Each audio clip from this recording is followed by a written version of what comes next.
19. Uma feiticeira soviética prediz. Uma feiticeira num prédio suburbano de apartamentos em Moscou. Durante os preparativos para o 50º aniversário da Revolução Soviética, o escritor e redator do New York Times, Harrison Salisbury, escreveu a respeito de conhecida feiticeira soviética, que predissera: a Revolução Bolchevique não viverá o suficiente para assistir ao seu 50º aniversário. É evidente, diz Salisbury, que os moscovitas da era espacial não acreditam nos guardadores do caldeirão, mas, sem embargo disso, as palavras da feiticeira tiveram um efeito desagradável. O soviético sofisticado também diz não acreditar nos adivinhos que predizem todos os anos se a guerra vai ou não rebentar e vêem o futuro militar em brancos cogumelos que brotam ao pé de bétulas pálidas e verde escuros pinheiros. A escassez de cogumelos é um bom prenúncio de paz. Espreitadores de bolas de cristal, magos, feiticeiras, bruxas, sábios que falam com os animais da floresta. Sabidões que secam a vaca do vizinho ou tecem uma teia para pear um companheiro errante. Os soviéticos podem ser capazes de enviar cosmonautas à Lua, mas ainda não conseguiram dispersar de todo a multidão confusa que dança ao luar sobre a boa terra preta da Rússia. Os mágicos, como um amigo russo lhes chamou, não têm muito trabalho, mas subsistirão melhor nas cidades soviéticas do que os membros da outra profissão mais antiga do mundo. Na zona rural, as artes mágicas populares andam de um lado para outro e tecem os seus encantos exóticos. Não admira que persistam os velhos engabelos. A Rússia sempre foi íntima do invisível. Sempre se empolgou com ele, sempre tentou experimentá-lo e controlar-lhe as forças. O anseio básico permanece, trate-se embora do professor universitário ou dos ciganos maltrapilhos dos parques soviéticos que se oferecem para ler qualquer mão que lhes estenda alguns rublos. De acordo com a feiticeira inglesa Sibyl Leek, existem na Rússia assembleias organizadas de feiticeiras que mantêm comunicação subterrânea com todas as feiticeiras do Ocidente. Por um salto fortuito dos acontecimentos, e esperamos que não tenha sido por artes mágicas, ficamos conhecendo uma feiticeira russa. Feiticeira foi o nome com que ela mesma se identificou. Chamar-lhe-emos Zima, mulher cujo caminho cruzamos, oportunamente, em Kiev, capital da República da Ucrânia, outrora capital de todas as Rússias. Há 1000 anos, quando Moscou era apenas um lamacento entreposto comercial às margens de um rio do norte, Kiev, poderosa nas artes e riquezas bizantinas, no saber e no comércio, dominava um suntuoso território.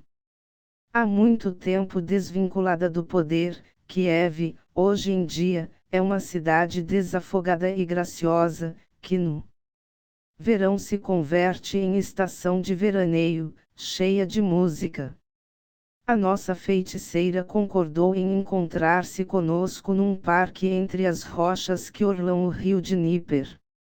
Com amigos, escalamos o que parecia um parque vertical até chegar a alguns bancos sobranceiros à torrente, que se estendia lá embaixo.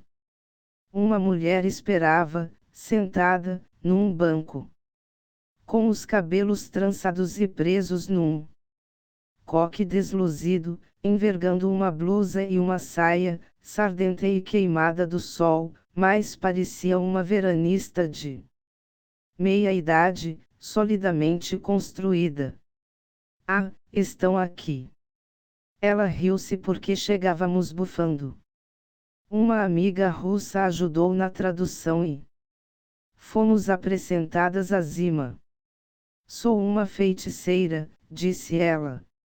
Mas era também um bom papo.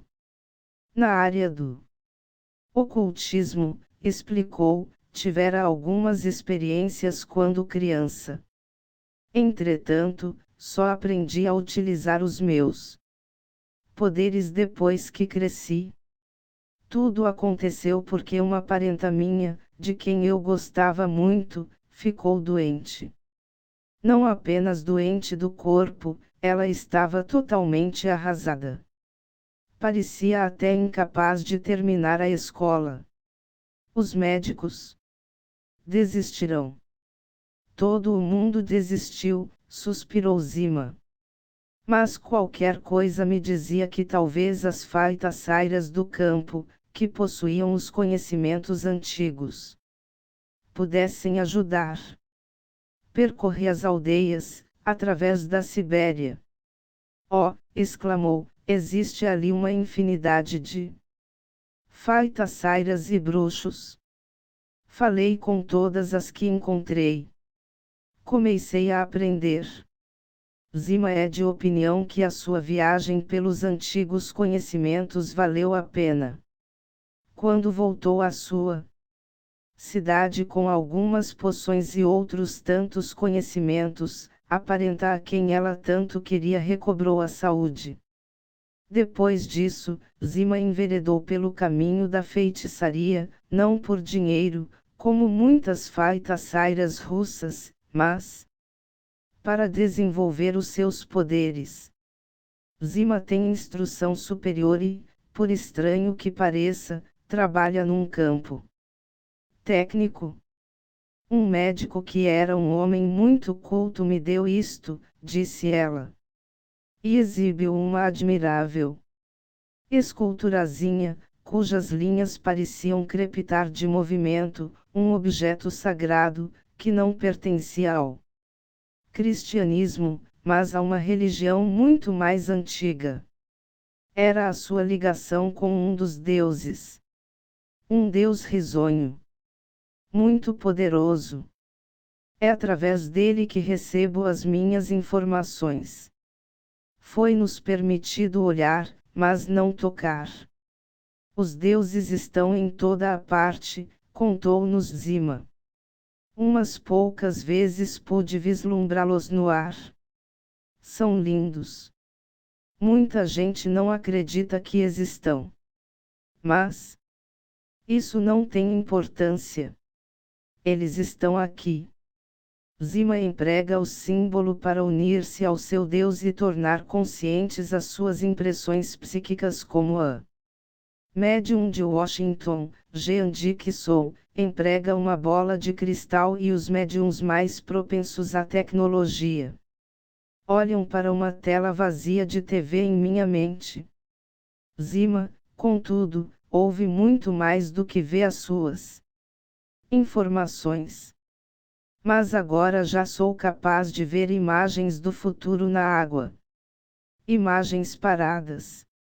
Ainda não se movem, já me disseram, porém, que elas se moverão se eu me exercitar.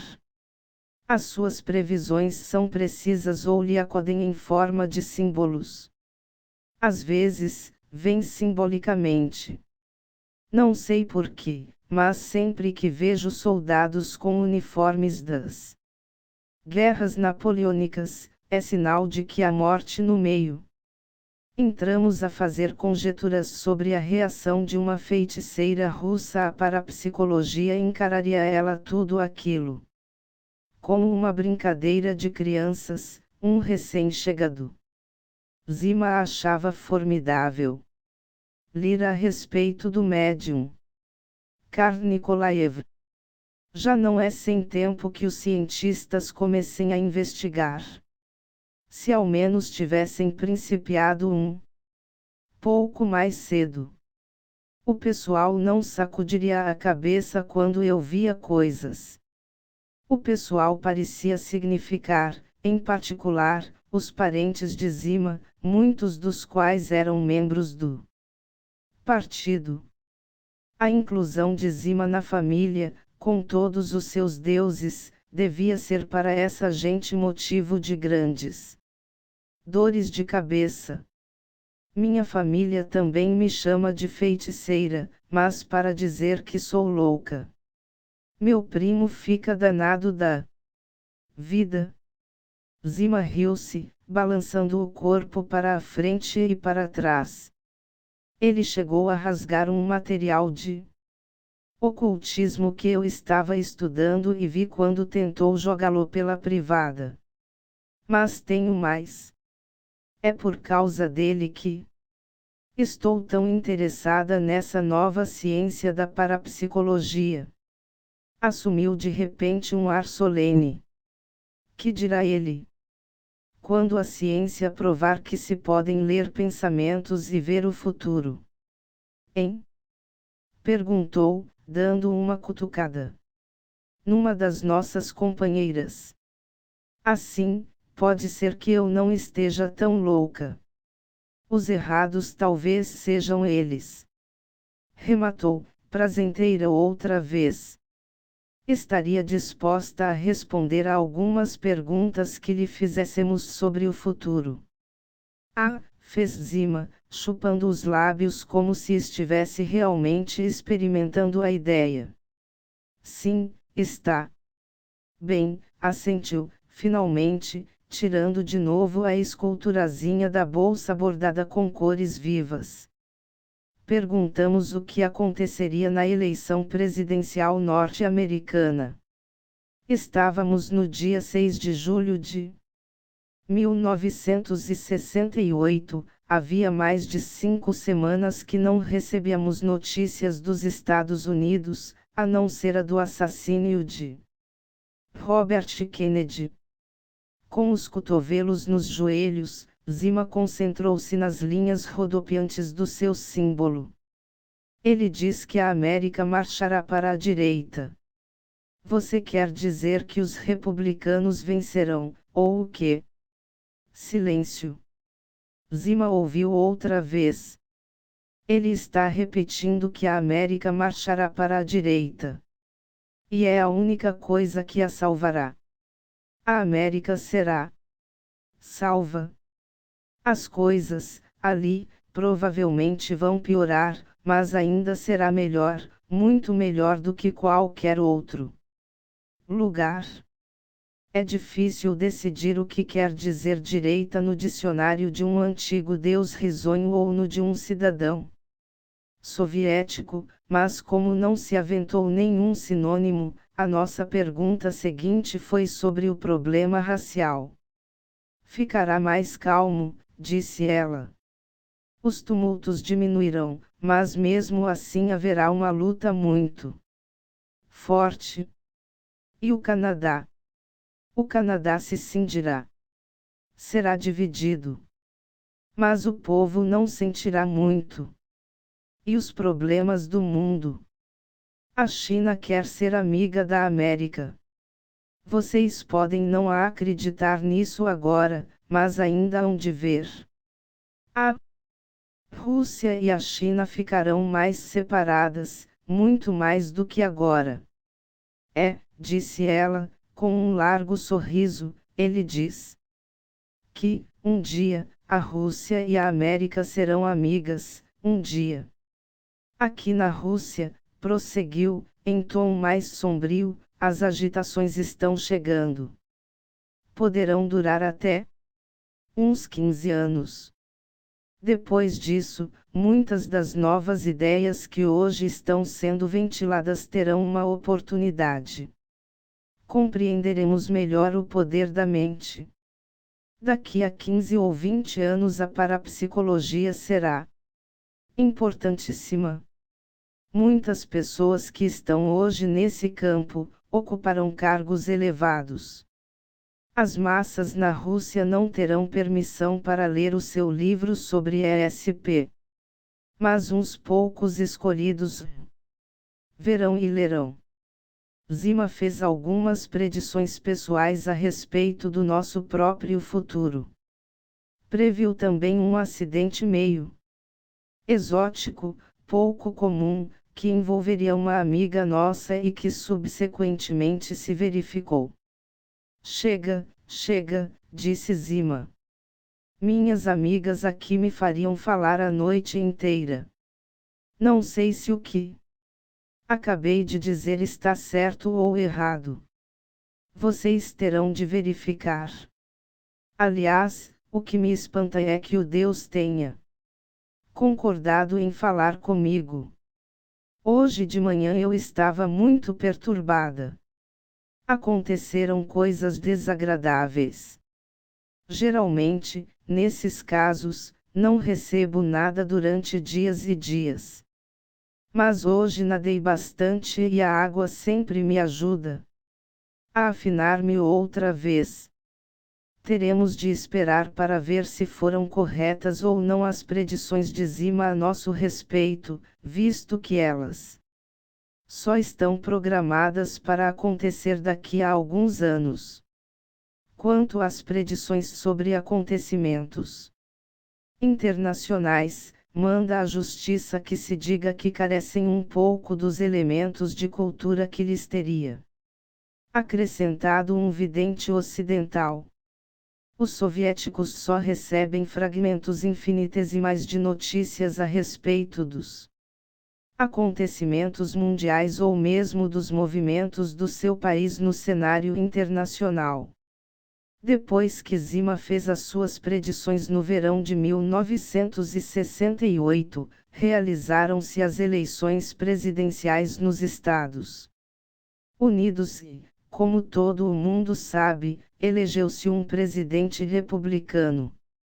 Os tumultos raciais desde então foram menos violentos do que nos anos anteriores, ao passo que a luta continua num sentido mais construtivo.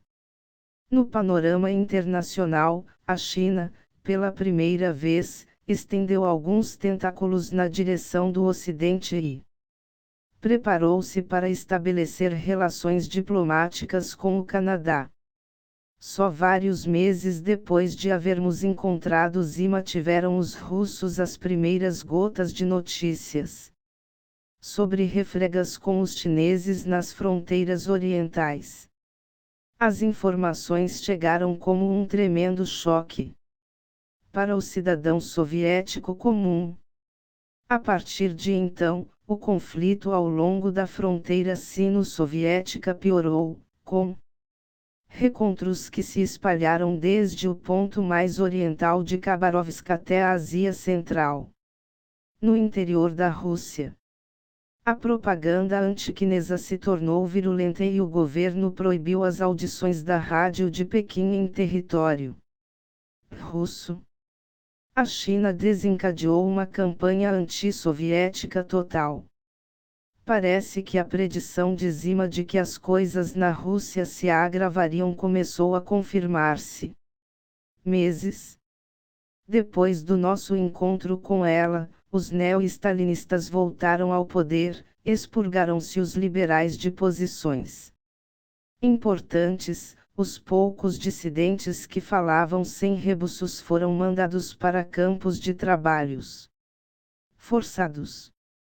Talvez Zima tenha razão e só daqui a mais de um decênio as novas ideias poderão criar raízes na URSS. Zima não quis fazer-nos companhia numa refeição ligeira. Sou vegetariana. Isso ajuda os meus poderes. Apertamos as mãos. A nossa feiticeira deu-nos a ambas uma palmadinha no braço. Lembrem-se, peçam aos deuses. A única coisa que tem de fazer é pedir. Eles farão tudo por vocês.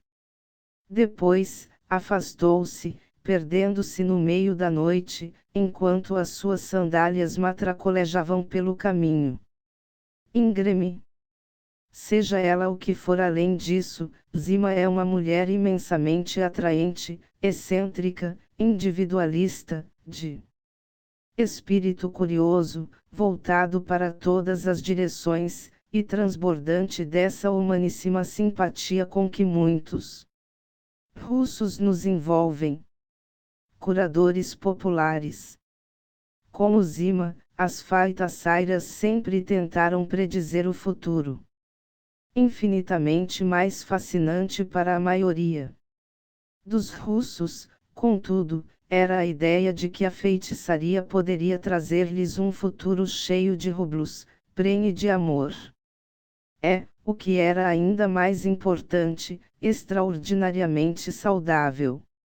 A imprensa soviética vocifera contra as feiticeiras curadoras, mas o Komsomolskaya Pravda, jornal da juventude, aconselhou aos seus leitores: se você cair doente no campo e não houver um médico por perto, não se envergonhe de procurar, na emergência, um bruxo que lhe tenham recomendado.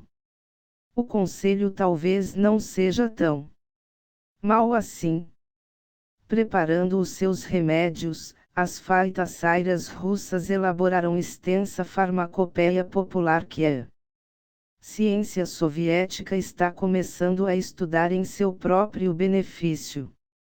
Os soviéticos descobriram, por exemplo, que existe poderosa atividade antibiótica em compostos especiais de morangos e framboesas, que as feiticeiras recomendam com frequência. Os atilados cientistas soviéticos estão estudando também outra velha e exótica forma de curar, apelidada terapia das flores pelo Dr. Nikolai Yurchenko. Depois de 15 anos de estudos num sanatório de Sukhumi, o Dr. Yurchenko acredita que determinadas plantas e árvores ajudam a curar determinadas doenças. Efetivamente, e não apenas psicologicamente. A proximidade de rosas vermelhas, ao que se afirma, fortalece o sistema nervoso. Outro cientista, Akaki Kerezelidze, do Instituto Georgiano de Agricultura Subtropical, prevê parques curativos cientificamente planejados para males específicos. Se você quiser viver até uma idade muito avançada, diz ele, terá de cercar-se de beleza útil, e não de beleza ociosa. 421. Houve, e parece que ainda há, muitos charlatães entre os médicos feiticeiros. Nos meados da década de 1960, a revista soviética Crocodiliar pôs um bruxo de Bashkir, que tratava os seus pacientes fazendo-os engolir titica de galinha e vomitar honorários de $28. Às vezes, noticiou Crocodile, até altas patentes do exército e bacharéis viajavam milhares de quilômetros para consultar esse dúbio mágico num celeiro. Em 1968, o jornal soviético Trend escreveu a respeito de dúzias de pessoas que faziam longos percursos para ir bater à porta de uma curadora de aldeia aparentemente mais eficaz, Yekaterina Zlobiny, de 69 anos, se bem ela mesma diga que tem 90. Mora na região de Volgogrado e diagnostica os cidadãos agarrando-lhes os polegares direitos. O seu tratamento é uma reza e um punhado de ervas milagrosas que custa 8 rublos. A magia de Yekaterina já lhe valeu um televisor, uma geladeira e um táxi particular, além do amor dos conterrâneos, que alugam aposentos e vendem comida aos seus pacientes. A explicação oficial da polícia para deixá-la em paz é que ela está velha demais para incomodar e ser incomodada. Além disso, ninguém disse, até agora, que não curou. Pelo menos algumas pessoas. No dizer de Zima, ainda existem feiticeiras do velho tipo de migeras cacarejantes, azedas e assustadoras. Como Baba Yaga, a bruxa dos contos de fadas russos, que vivia numa choça montada sobre monstruosas pernas de galinhas. Uma feiticeira maldosa mora perto da minha tia, contou-nos Zima. Raramente vou até lá, pois ela emite péssimas vibrações. E essa feiticeira está sempre fazendo coisas desagradáveis, como contar às pessoas quando vão morrer. Essa é a espécie de bruxa que usaríamos para definhar o porco do vizinho. O poder das feiticeiras sobre a saúde dos animais domésticos foi muitas vezes mais exalçado do que o seu poder de cura dos seres humanos. Em Dr. Zhivago, Boris Pasternak evoca uma orgulhosa feiticeira russa, Kubarika, que vive com os guerrilheiros numa floresta siberiana coberta de neve. Zhivago vê Kubarika pronunciar um encantamento, do tipo que ainda se usa, a fim de curar uma vaca sarnenta. Beleza, a vaca ficará boa, assegura Kubarika ao dono do animal. Depois, num momento de generosidade, revela uma visão fugaz do mundo invisível que lhes gira ao redor das orelhas. Lá, aqueles galinhos trançados, aponta Kubarika. Vocês acham que não há nada. Mas um duende está fazendo uma grinalda. Ela contempla os imóveis e negros pinheiros ao redor da clareira. Vê um furioso campo de batalha em que se perseguem mutuamente as hostes do mal e do bem. Kubarika sabe que a neve torvelinhante, na realidade, são lobisomens à procura de filhotes perdidos de feiticeiros, e que a bandeira vermelha, a bandeira dos guerrilheiros, na verdade, é o lenço purpurino da morte, atraindo os jovens para a hecatombe e espalhando a pestilência sobre a terra. Pasternak dá a Kubarika uma formosa canção para cantar, uma canção de amor e de vida dirigida à sorveira brava. Ela vibra no atento Zhivago, levando-o finalmente a buscar de novo a própria vida perdida. Além das feiticeiras, outros curadores não ortodoxos vivem na URSS. Ficamos sabendo em Moscou que alguns médicos estão examinando uma médium chamada Rosova, capaz de ver clarividentemente e diagnosticar com proficiência uma série de enfermidades. Diz essa mulher que os micróbios das doenças lhe contam o seu nome. Certo número de curadores psíquicos apareceu na década de 1960, sobretudo nas partes mais distantes da URSS. Um curador altamente conceituado esteve conosco na Conferência de Moscou.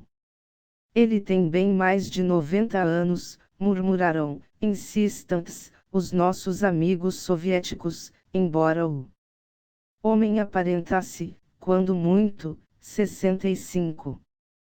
Talvez o maior dos curadores populares tenha sido Karottovich Zieling.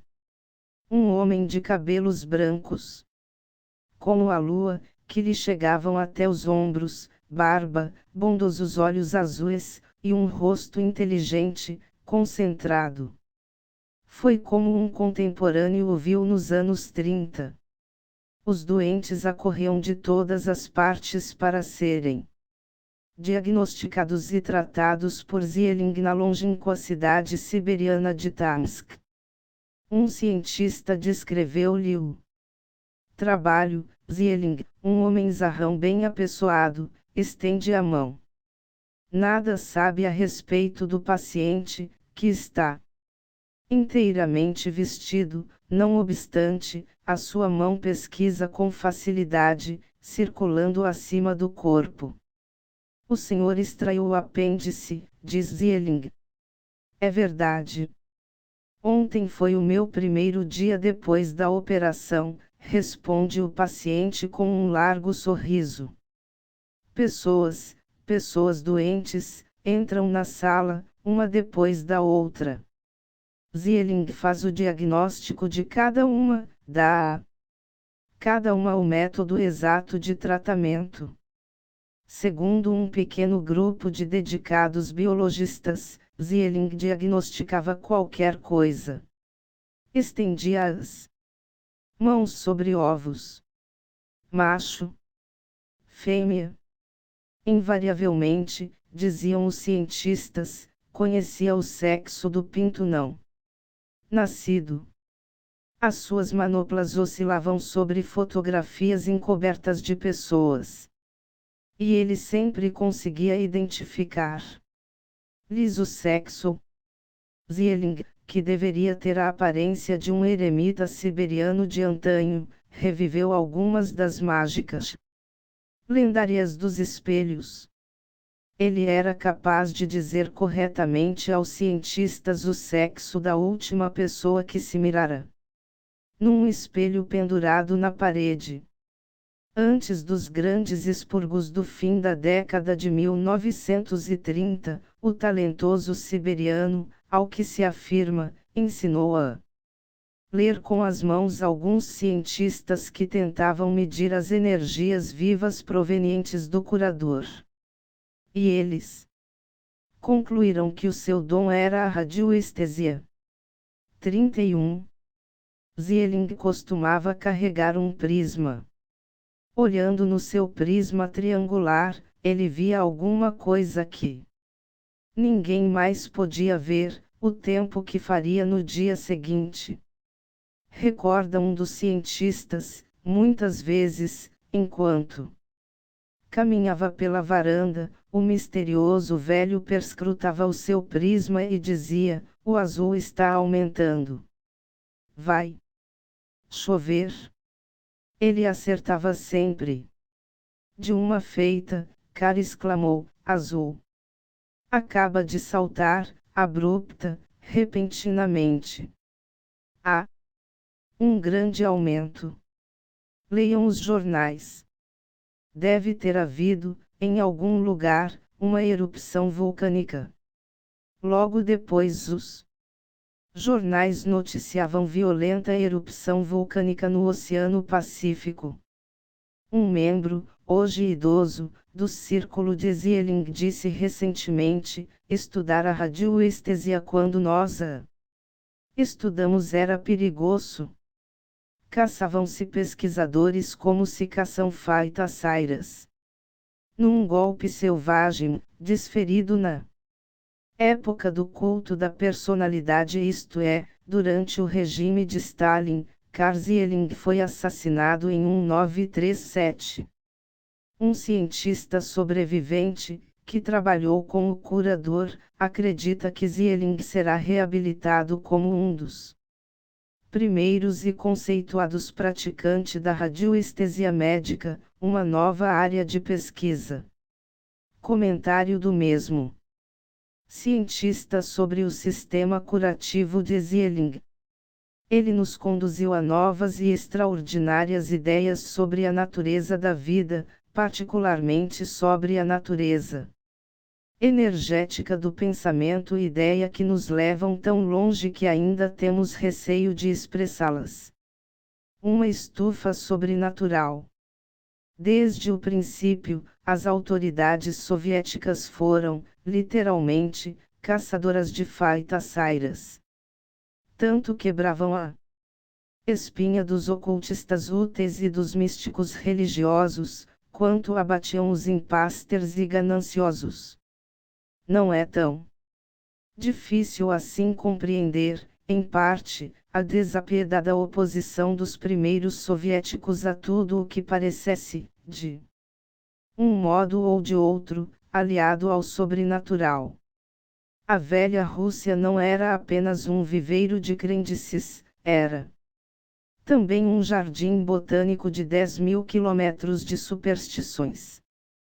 Todas as coisas grotescas que o mundo conhecia e algumas que não se conheciam em parte alguma medravam na Rússia. Lobisomens de todos os Gêneros e feitios rondavam as florestas à espreita dos incautos. Vampiros voejavam redivivos a cada pôr de sol. Não o elegante conde Drácula, senão monstros que roncavam nas suas esfarrapadas vestes tumulares. Fantasmas deambulavam, uivavam espíritos noturnos. Não se tratava de lendas, pois o povo vivia tudo aquilo. As superstições na velha Rússia eram tão concretas e perniciosas quanto os piolhos que infestavam a maioria da população. Muita gente considerava os encantamentos, amuletos, poções, pós e mandingas verdadeiras necessidades da vida. Entretanto, as feiticeiras pré-freudianas realizaram um bom trabalho analisando sonhos.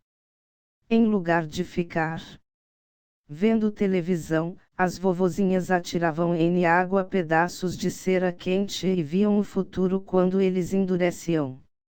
Muitas famílias possuíam um duende benfazejo doméstico e as ninfas animavam os campos. De um modo geral, todavia, Caliban se achava com maior frequência do que Ariel no invisível onipresente. A julgar pelos relatos, ocorriam engarrafamentos de tráfego de espíritos pouco limpos empenhados em entrar e sair de russos surpreendidos pela noite. Os relatos de médicos do fim do século XIX falam de mulheres numa parte do norte da Rússia periodicamente possuídas por demônios vociferantes, que as obrigavam a surrar quem estivesse por perto, quebrar pratos, espumar, dançar e amaldiçoar até caírem de pernas para o ar, quando o demônio escapulia. A sociedade já esperava essa possessão e, provavelmente por isso mesmo, o fenômeno ocorria quase que anualmente. Tanto homens quanto mulheres precisavam acautelar-se dos incubos e sucubos demônios ou espíritos amantes. O Dr. Leonid L. Vassiliev refere um caso de um súcubo que lhe foi relatado por volta dos anos 20.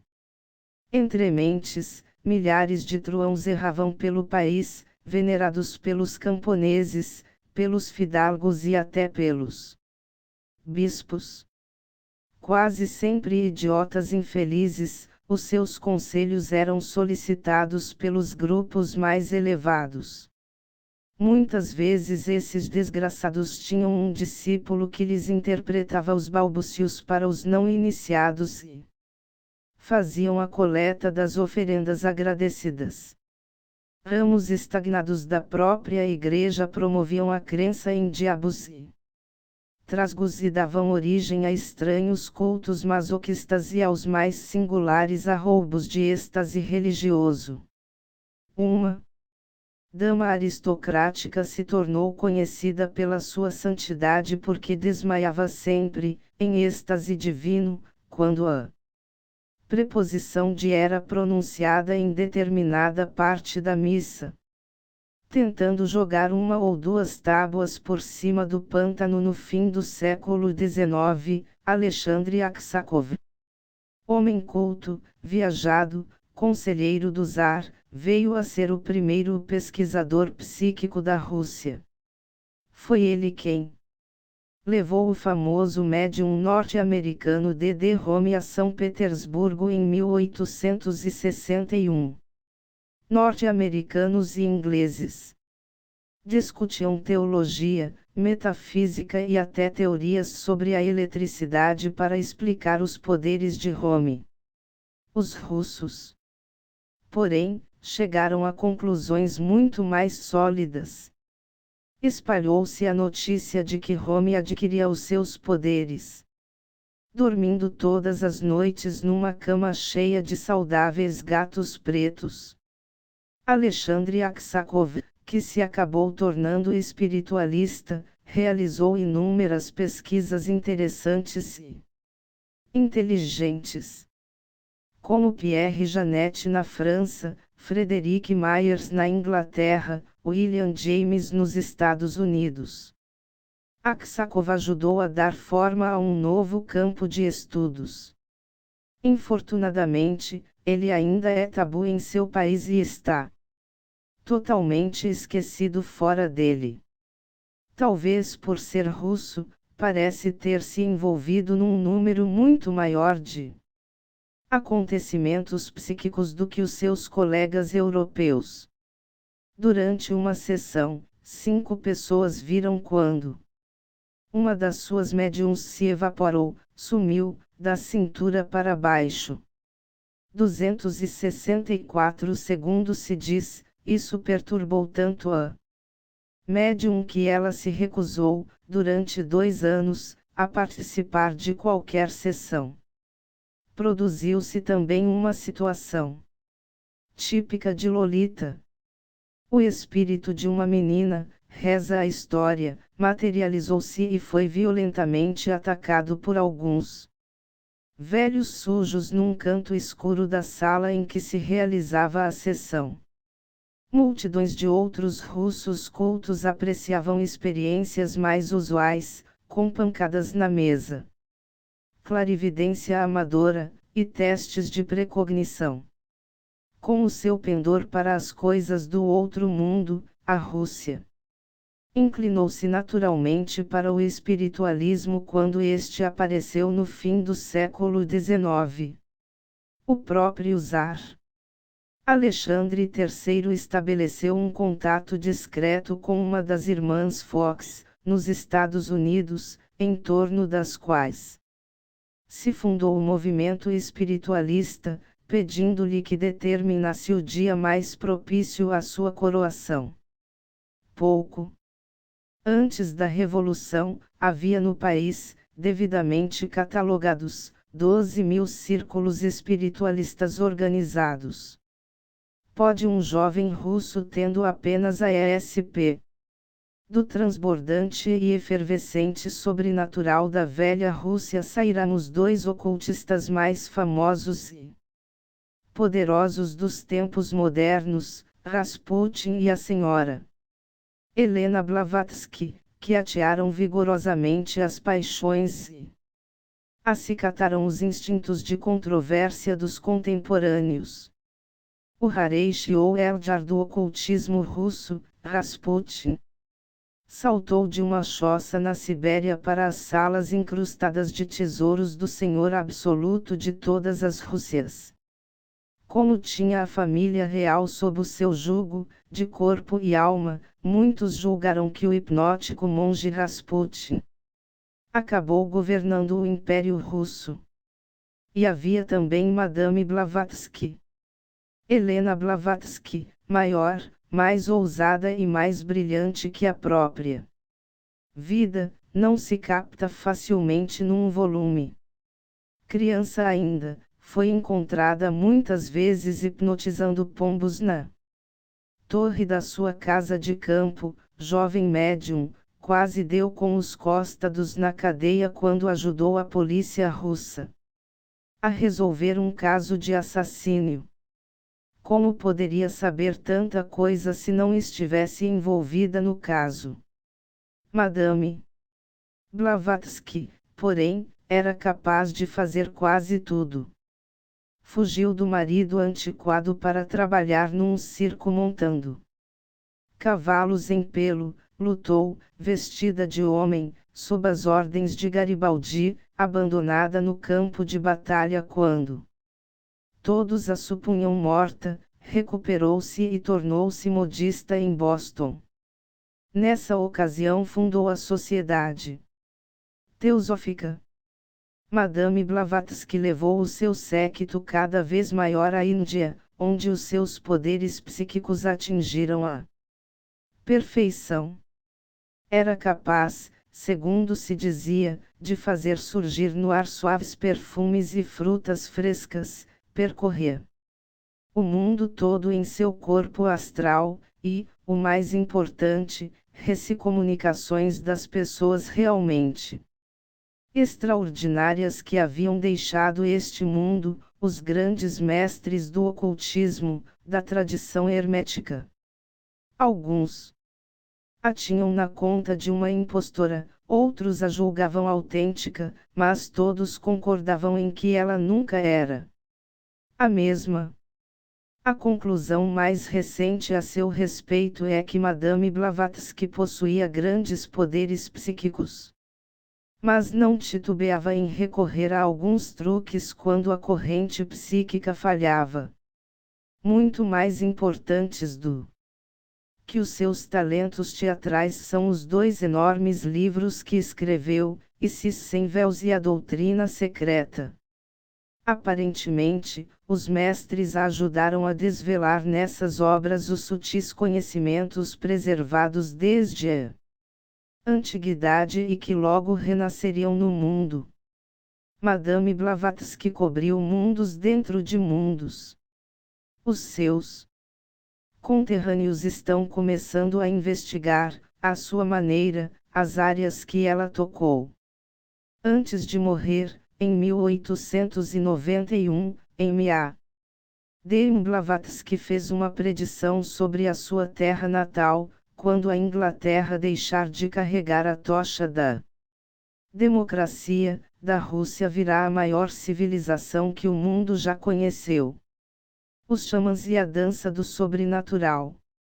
Os xamãs, homens santos ou médicos feiticeiros da Sibéria podiam, segundo se afirmava, comunicar-se telepaticamente, ver clarividentemente, viajar fora dos seus corpos, predizer o futuro e curar os enfermos. Não usavam o talento psíquico por si mesmo. Eram os principais esteios, os eixos sociais dos seus povos.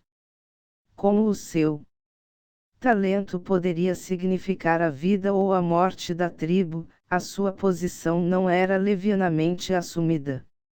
A pessoa que sentisse o chamado, retirava-se para a floresta a fim de aprender.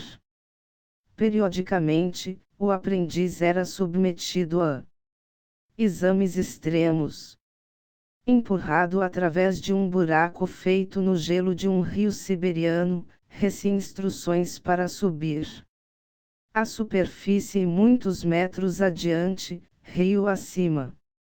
Acreditava-se que o mau discípulo sucumbiria.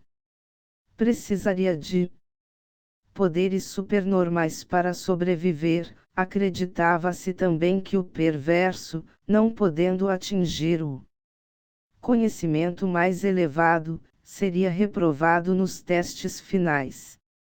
Segundo o antropologista Gerald Harjo, houve apenas um mau aluno que conseguiu passar por tudo isso.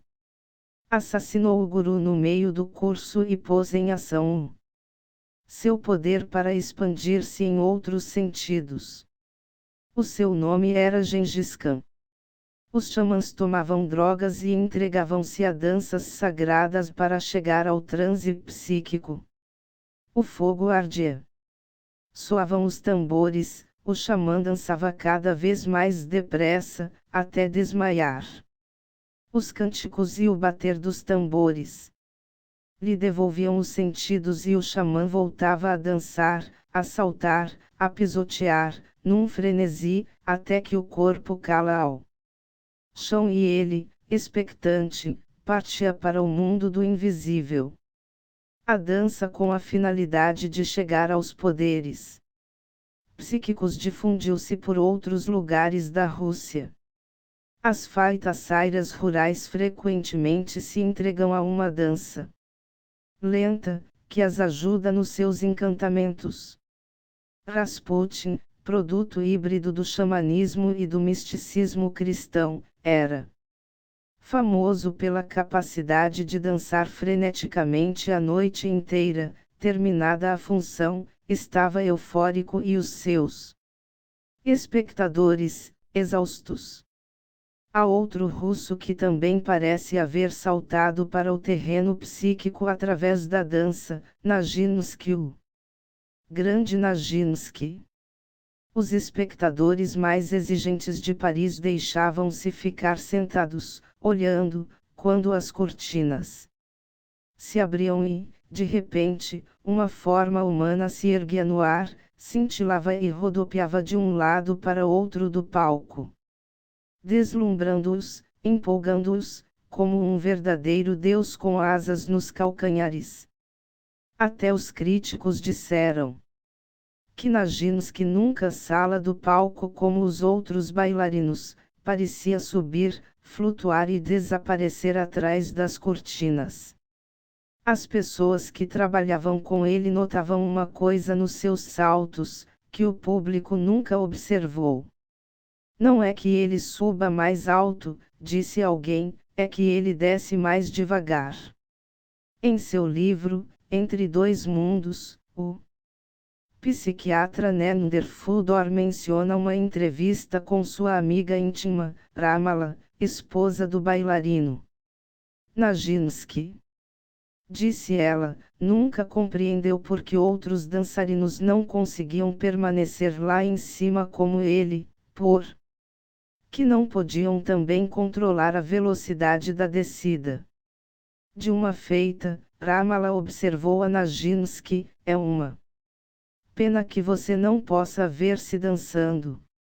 E ele, mas eu posso. Sempre. Fico de fora. Eu me obrigo a dançar. De fora. A ideia de voar por conta própria sempre cintilou nas histórias russas, cheias de formosas princesas que deslizam elegantemente pelo céu noturno e de feiticeiras que, em lugar de voar montadas em vassouras, usam um almofariz e a respectiva mão. Voando o almofariz e o impulsionam com a mão. Mas onde estava o segredo dos grandes saltos de Nijinsky? A dança, para ele, era um dom religioso, uma missão, que lhe permitia expressar verdades eternas através do corpo. Estudava yoga, trabalhava com as tabuinhas de Ouija e era, segundo se afirma, um bom psicógrafo. Especulando sobre Nijinsky e a levitação, o Dr. Fudor recordou práticas hindus que contrariam a gravidade, e ressaltou o antigo dito segundo o qual aquele que desperta o Anahata Chakra no coração caminha pelo ar. O pendor russo para a ideia do voo fora do corpo, através da dança, para o poder psíquico em movimento. Através do movimento corporal, talvez explique, em parte, o permanente interesse da parapsicologia soviética pela telepatia cinética, que tenta ordenar a uma pessoa que se mova à distância, numa espécie de ESP muscular. A alma mística da Rússia. O brilhante psicanalista Carl Jung escreveu sobre as grandes forças que infundem energia à psique inconsciente de uma nação. Jung se referia à Alemanha pré-hitlerista, mas a sua análise se aplica a qualquer país. As forças vitais a que se negou a luz do dia fortalecerão-se e elevarão-se na noite da psique, até que as fúrias cavalgarão com as valquírias. A Alemanha esbarrou no olho do irracional, arrastando consigo o resto do mundo. As mênias nacionais continuarão, pensava Jung, até conseguirmos chegar a uma compreensão melhor das partes desconhecidas da nossa natureza. A diferença de Jung, entretanto, muitos preferiram ignorar-lhe o lado psíquico. O próprio Freud receava que, se abrissem as portas psíquicas, nós seríamos tragados pela maré negra do ocultismo. Mas acabou mudando de ideia a respeito do valor da parapsicologia. Muitos soviéticos, como Vladimir Lvov, um dos principais oponentes da pesquisa da ESP, não mudaram de ideia. Teme Lvov que qualquer passo que se afaste dos dogmas de Pavlov venha a mergulhar novamente a Rússia no antigo e aviltado ocultismo. Isso é mais do que repugnância pela superstição. já é um verdadeiro medo das monstruosas compulsões do inconsciente. Sugerem alguns que esse medo instintivo de ser arrastado pelo irracional e pelo inconsciente é que, no fundo, motiva toda a oposição à investigação do ilógico. Trata-se de um medo justificável na União Soviética. A psique profunda da Rússia mudou mais violentamente e de maneira talvez mais radical que a de qualquer outro povo. Até recentemente a Rússia tinha pouca estrutura racional em que pudesse escorar-se.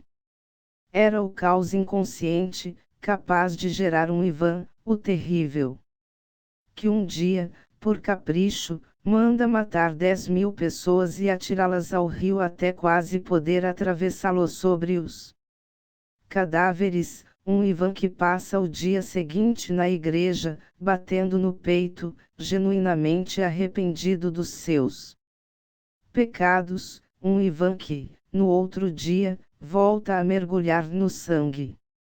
Louco é rótulo, não é explicação.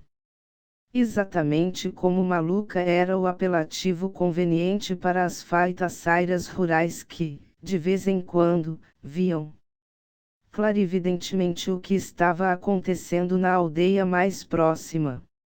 A Rússia ainda tem feiticeiras, mas, o que é infinitamente mais digno de atenção, ainda tem, ou pelo menos tinha até há pouco, os seus terríveis Ivans, os seus Stalins, os seus Berias.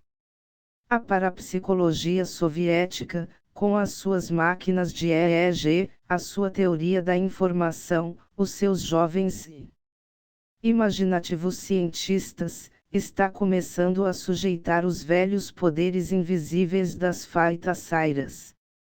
Mas parapsicologia é uma denominação pouco feliz na URSS.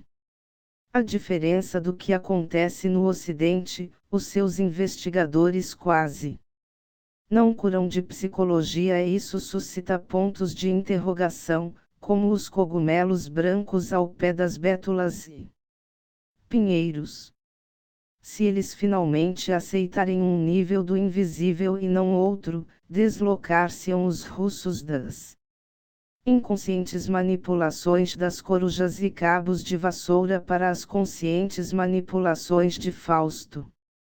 Ou será este o primeiro estudo do psíquico um movimento no sentido introspectivo, e a parapsicologia, como asseveram os seus adeptos soviéticos, será convocada para estudar toda a natureza do próprio homem. A parapsicologia soviética está em marcha, como parece estar em marcha a mente russa, que reúne as suas energias para alguma nova mudança. O que nos leva de volta à clássica pergunta que a maioria dos escritores, mais cedo ou mais tarde, repete ao contemplar a terra que alimentou Gogol e o levou a escrever: Rússia, não? Estás disparando como uma troika fogosa que nada consegue alcançar. O espectador se imobiliza, como que assombrado diante de um milagre divino. Que força misteriosa impele essa troika, esses cavalos como nunca se viram até agora. Continuas correndo sob a inspiração divina. Rússia, para onde voas? Responde. Ela não responde. 39.